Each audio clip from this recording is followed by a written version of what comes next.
This is CBN NewsWatch.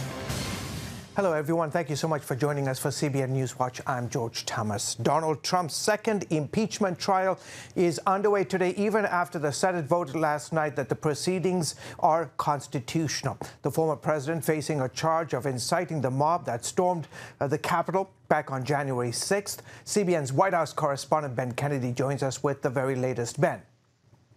Well, George, today the House manager, the lead House manager, that is, called Donald Trump, quote, the inciter-in-chief, saying it is the former president that incited the violence, and it is he who is to blame for the attack on Capitol Hill last month. Maryland Rep. Jamie Raskin reminded the Senate jury of what happened on January 6th and made their case that Trump is singularly responsible for the siege on the Capitol. He showed evidence of Trump calling for a rally crowd to march on Capitol Hill and, quote, fight like hell. But Trump's lawyers plan to argue this week his use of the word fight is a common political term meant to be taken figuratively. Representative Raskin said today to look at the facts, which revealed that's just not the case. America needs the truth about ex-President Trump's role in inciting the insurrection on January 6th because it threatened our government and it easily could have destroyed the peaceful transfer of power in the United States for the first time in 233 years. 15 hours to make their case over the next few days. It would take 17 Republican senators to break party lines for Trump to be convicted. George? Ben, thank you so much. Ben Kennedy, our White House correspondent. We head overseas, where Iran's drive to enrich uranium and build a nuclear bomb is now paired with a threat. It comes from the nation's intelligence minister. CBN News Middle East Bureau Chief tells us about the threat, and it could spark a war between Israel, Iran, and the United States. Iran's intelligence minister issued the warning. He claimed Iran's nuclear program is peaceful, and Iran's supreme leader Khamenei issued a fatwa forbidding a nuclear weapon. But he added, if pressured, Iran could change course. If a cat is cornered, it may show a kind of behavior that a free cat would not. If Iran is pushed in that direction, then it wouldn't be Iran's fault, but those who pushed it. Under normal circumstances, Iran does not have such a program and intent at all. But these are not normal circumstances.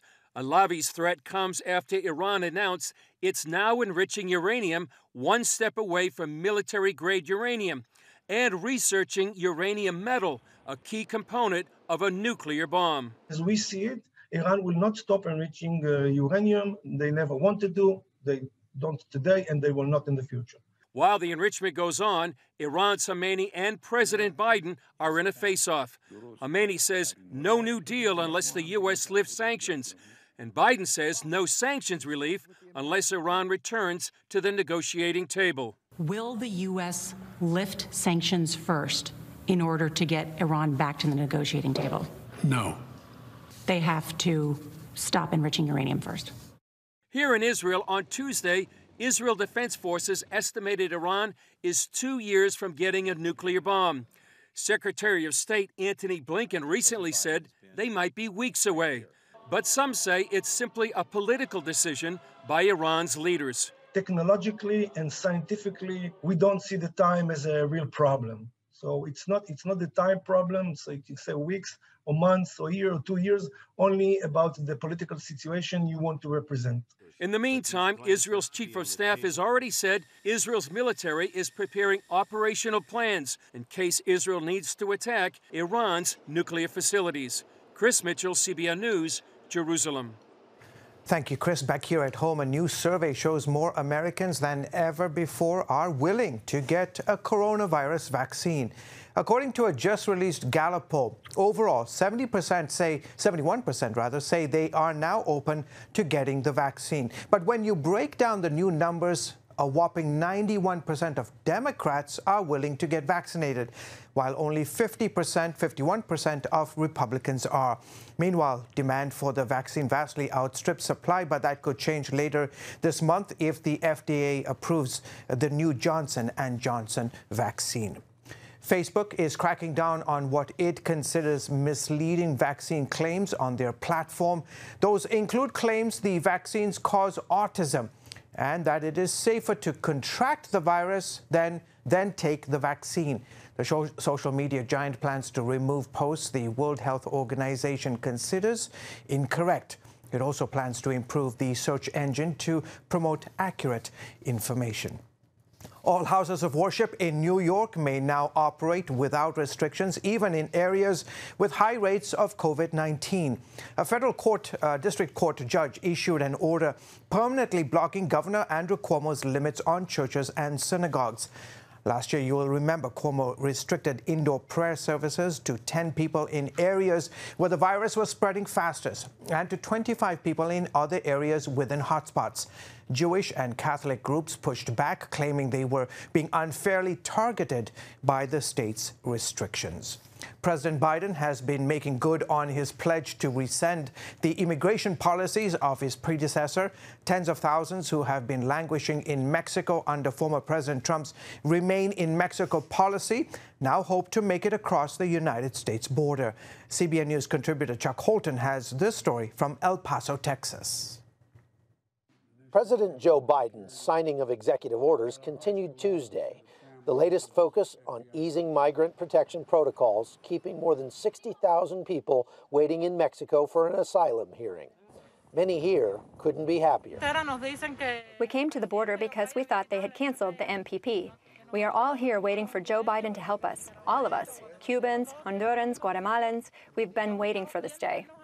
Afraid they'll miss a Biden amnesty declaration, many of these migrants have made the decision to try and cross illegally. On the 21st, as soon as we saw Joe Biden was in office, we crossed the border to ask for asylum, but they threw us back into Mexico.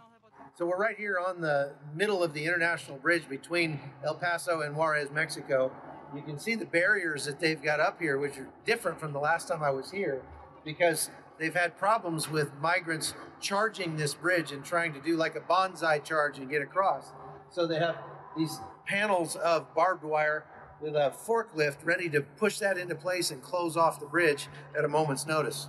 Up until this point, when migrants get caught by U.S. Border Patrol, most are immediately sent back, and the strain on the city of Juarez is evident as migrants try to survive here any way they can. This migrant center in Juarez has several hundred migrants from Guatemala, Honduras, Brazil, and Cuba. And they're seeing a big increase over the last several weeks since the inauguration as more migrants flood into this city, all hoping to get across into the United States. What he is doing is creating a new crisis at the border, and one that will have a direct impact on both the national health crisis, because you cannot test everybody who comes across, and the national unemployment crisis, because all these people are going to need to work, or they're going to have to rely on public services provided by states that can barely keep their heads above water right now. Visiting the border wall outside El Paso late one night, migrants could be seen moving toward a gap in the fence, hoping to sneak through. But this group was apprehended not by U.S. Border Patrol, but by Mexican National Guard troops, who are still operating under an agreement with the Trump administration to help curb irregular migration. After coming all the way from Central America, these Hondurans failed just a few feet from their objective. But with today's executive orders, very soon they may finally be successful. We're ignoring the basic rules of nature, which is that you get more of what you subsidize and less of what you penalize. From El Paso, Texas, I'm Chuck Holton for CBN News. Thank you, Chuck. At least 70 Christian prisoners held by the African nation of Eritrea have been released. They've been held captive anywhere from 2 to 12 years without charge or trial. Among them, 6 women arrested while walking down the street worshiping in public. That, according to Christian Solidarity Worldwide, an advocacy group. There is speculation the mass prison release is meant to distract attention from the country's role in the ongoing war in neighboring Ethiopia. Eritrean troops have been accused of violence, crimes against humanity, war crimes, and even genocide. An encouraging medical report a medical report to talk about from Israel. Researchers at Hebrew University say they have a new blood test that can diagnose a variety of diseases, including cancer. The technology could help to limit the need for invasive biopsies, which can be very painful and don't always extract the diseased tissue. The researchers published their findings in the test in the journal Nature Biotechnology. The next step, clinical testing with pharmaceutical companies. Coming up, what is causing thousands of people to demonstrate on the streets of Myanmar? We will answer that question when we come back.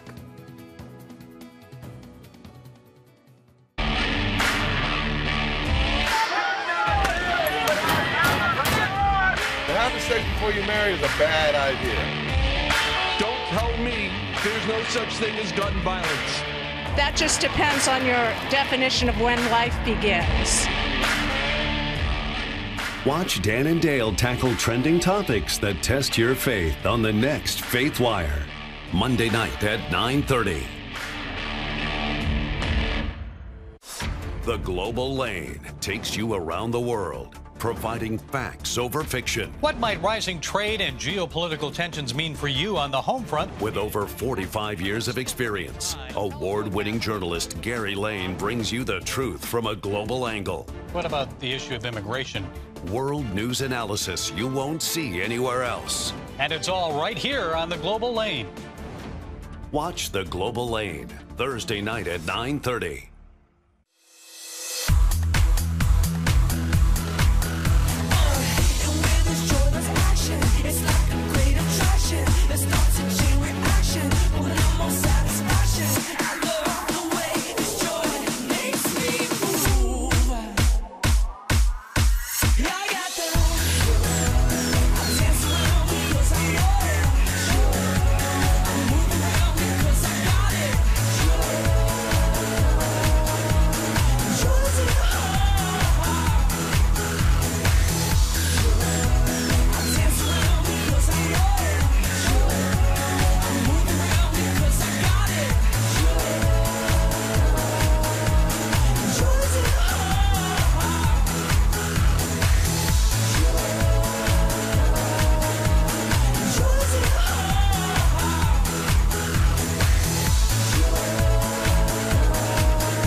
Welcome back, folks. You're watching the CBN News Channel. Tens of thousands of people have taken to cities across Myanmar for the 5th straight day, protesting against a military coup. One protester was shot in the head as police used water cannons to disperse the crowds. CBN's Lucille Talusan reports the military claims widespread fraud in the recent November election. The cries of "down with military dictatorship" ring through streets of Myanmar's largest city of Yangon. Along with the protests, thousands demand the release of the government's leader, Aung San Suu Kyi, along with others of her party, the National League for Democracy. Demonstrators feel the military coup overturned the will of the people. The military called the November election fraudulent while failing to present evidence. We voted our government fairly and righteously. But this unfairness is ruling over the righteous, and it makes me and all of us, the civilians, sad and angry. The military might not care and might respond harshly toward the situation, but we will stand for what is right and will not back down. Our wish is that Mother Suu and the President will be released immediately, and democracy will be restored in this country. The ongoing protests are the biggest since the so-called Saffron Revolution in 2007, when tens of thousands of the country's monks rose up against the military regime. People here hope this civil disobedience will not turn violent like it did 14 years ago. The number of people killed by the military back then remains a mystery. Lucille Talusan, CBN News. Thank you, Lucille. CBN's chief international correspondent Gary Lane joins me now for more on the ongoing crisis in Myanmar. Gary, as we come on the air, the Biden administration is saying that they are going to levy sanctions against those who have taken part in this military coup. Tell us about that real quickly. Well, that's a big plus for the people of Myanmar. They were waiting to hear more from Joe Biden. Initially, they said his response was rather weak. But now he says sanctions will be applied on the members of this junta those who did the coup and also their family members. And what that means, George, is I think there may be less of a chance of live fire being used against the people there, the protesters. Up to this point, mostly water cannons, rubber bullets have been used. The protesters fear they may use live fire like they did 14 years ago against the Buddhist monks in the Saffron Revolution. But so far, no live fire. The sanctions will help. Yeah. Gary, the military says it took control temporarily because last November's election, according to them, was fraudulent. But what is their real motivation, or is there more here at play? George, there's no evidence that this was fraudulent. The National League for Democracy won about 82% of the seats in that election last November. That's nationwide, of course, in the parliament and local parliaments. But, you know, observers, political observers, international observers that were there, including the Carter Center, said there was no fraud. It looked like it was a fair election to them. So there's no evidence. And the protesters and the NLD are saying, look, show us the evidence. So far, there's been no evidence. But I think what's really at play here is, as you know, Myanmar, the military, has a close relationship with China. And the Chinese are dependent on the rare earth minerals from Myanmar to produce things like electronics.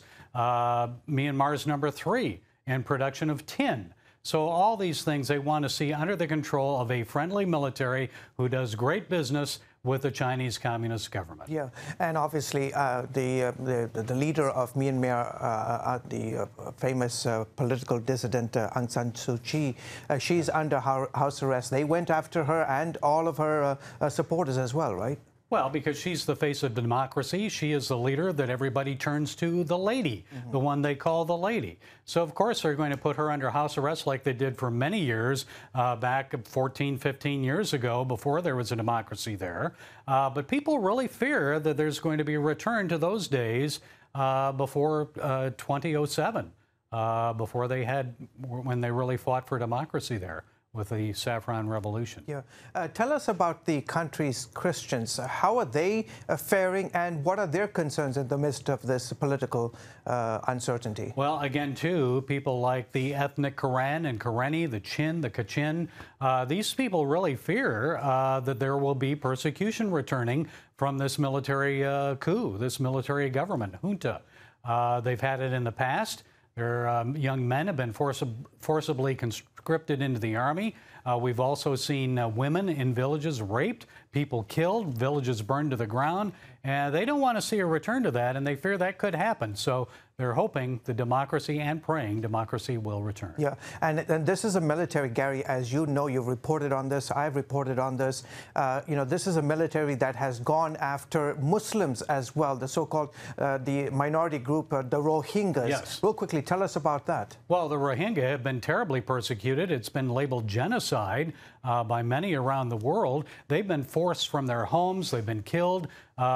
Some of them tortured because the Burmese military regime fears that they will rise up against them, that there will be militancy and terrorism from these Islamic radicals, some of them that they call radicals. But women, children have all been killed, many forced into neighboring states, as you know, George. Similar approach the Chinese are doing with the Uyghurs as well. It's not just the Christians. The Muslims are getting clobbered as well. That's exactly right, and we need to make that point very clearly as well. Gary, as always, thank you so much for your insights. Still ahead, folks, in the age of the pandemic, what it takes to protect you from germs may not be what you think. We'll tell you that in story in a moment.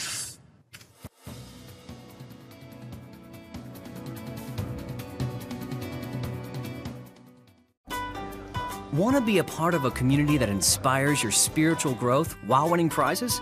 The all-new MyCBN app. Connect with the community for prayer and encouragement. Track and set spiritual goals.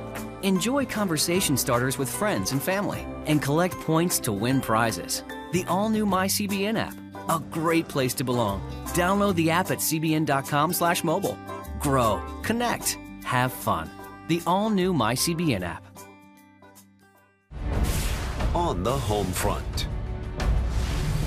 Thanks for joining us for CBN's On the Home Front, where we highlight what the men and women of America's military do to defend our country. CBN honors the men and women in our military with an initiative called Helping the Home Front. It partners with churches across the country to meet the needs of their military families, from repairing homes to wiping out medical bills for wounded veterans. Watch On the Home Front today at 2:30.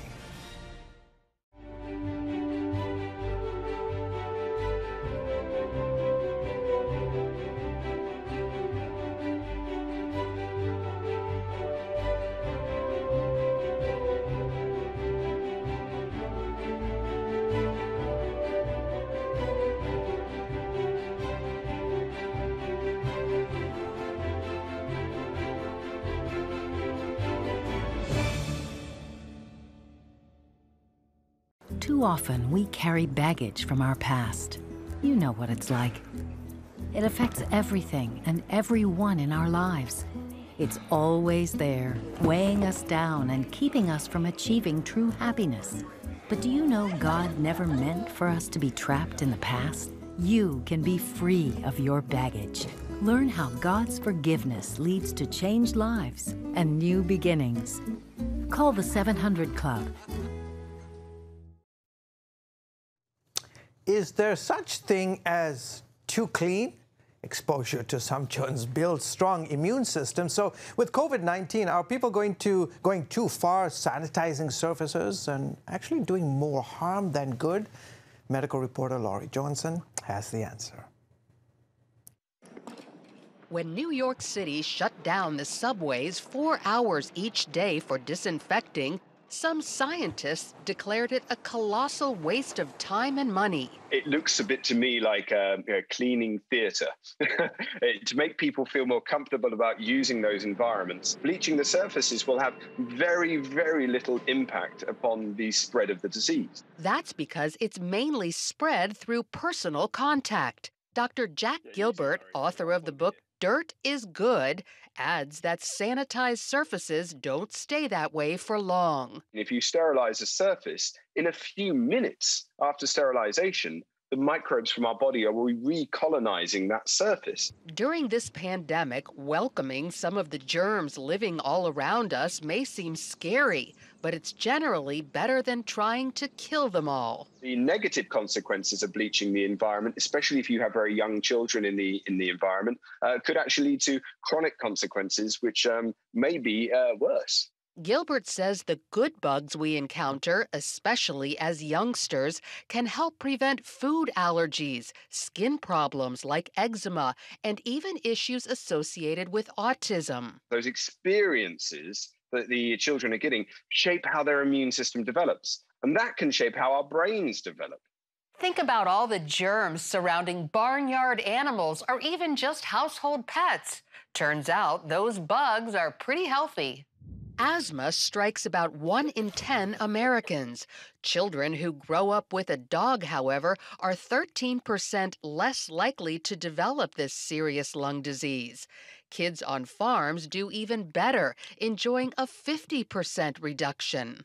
Keeping clean is good, but there is probably such a thing as too clean.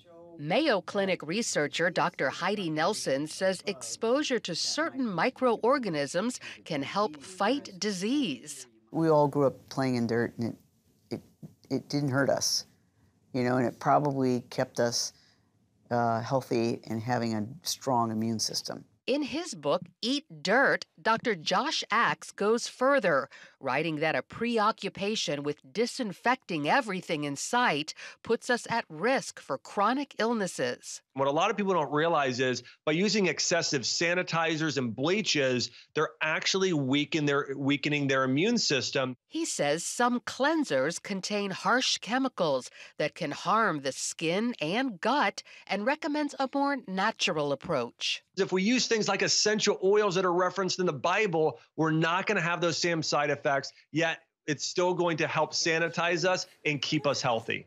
He points to gentle cleansers that kill bad germs while still allowing our immune system to flourish, and recommends other natural COVID-fighting strategies. I recommend getting zinc, around 30 milligrams a day, vitamin D at 5,000 IUs a day, and vitamin C at 1,000 milligrams a day. I really like echinacea because of how it strengthens the lungs, elderberry because of how it fights viruses, and astragalus for its immune-boosting properties. So while health experts push washing hands and surfaces often with plain old soap and water, they warn that super sanitizing with antibacterial soap or bleach may literally be overkill. Coming up, this NFL star is living fearlessly and inspiring others to use their gifts to glorify God. Are you suffering from feeling tired or worn out during the day? Can you not turn off your brain at night? You are not alone. Hi, I'm Dr. Michael Bruce, the sleep doctor, and I've partnered with the Christian Broadcasting Network, and we're going to bring you some unbelievable information that you can use tonight to get a better night's rest. Wake up to your best life. Call 1-800-700-7000 or go to CBN.com to get your free copy of Protect Your Sleep today. Nutrition, exercise, essential oils, weight loss, and more. It's Healthy Living with Laurie Johnson. Talk about what's in this. Join CBN health reporter Laurie Johnson to get the latest information from today's top health experts. This is fantastic. Find out what you need to know to live a healthier life. Watch Healthy Living, Tuesday night at 9:30. Woohoo! Hi, Superbook fans. Here's something else you'll love. It's the new Superbook Bible app. It's packed with games, activities, and Superbook episodes that you can watch for free. Oh, no! There's trivia, a fun daily devotional, and answers to your Bible questions. Plus, an easy-to-understand Bible the whole family will enjoy. You can even create your own Superbook character. Ta-da! Whoa! Millsburg Falls man, come. Sorry, pardon me. Sorry, excuse me. Ouch! Are you getting this? Earn super points to win daily prizes, too. And so much more! Time to get back to my adventures. See you soon. It's the new Superbook Bible app. Free downloads on iTunes, Google Play, and Amazon. And finally on the broadcast this afternoon, former linebacker for the Chicago Bears and vice president of the NFL Players Association, Sam Acho, is on a mission to encourage Christians. The 32-year-old hosts the Athletes for Justice podcast about equality and often shares how faith influences his life. While playing such a competitive and intense sport in the spotlight, Acho says he learned how to boldly live out his faith instead of hiding it. Acho said in a recent podcast episode with Daniel Fusco that when God gets the glory, people benefit and the world thrives.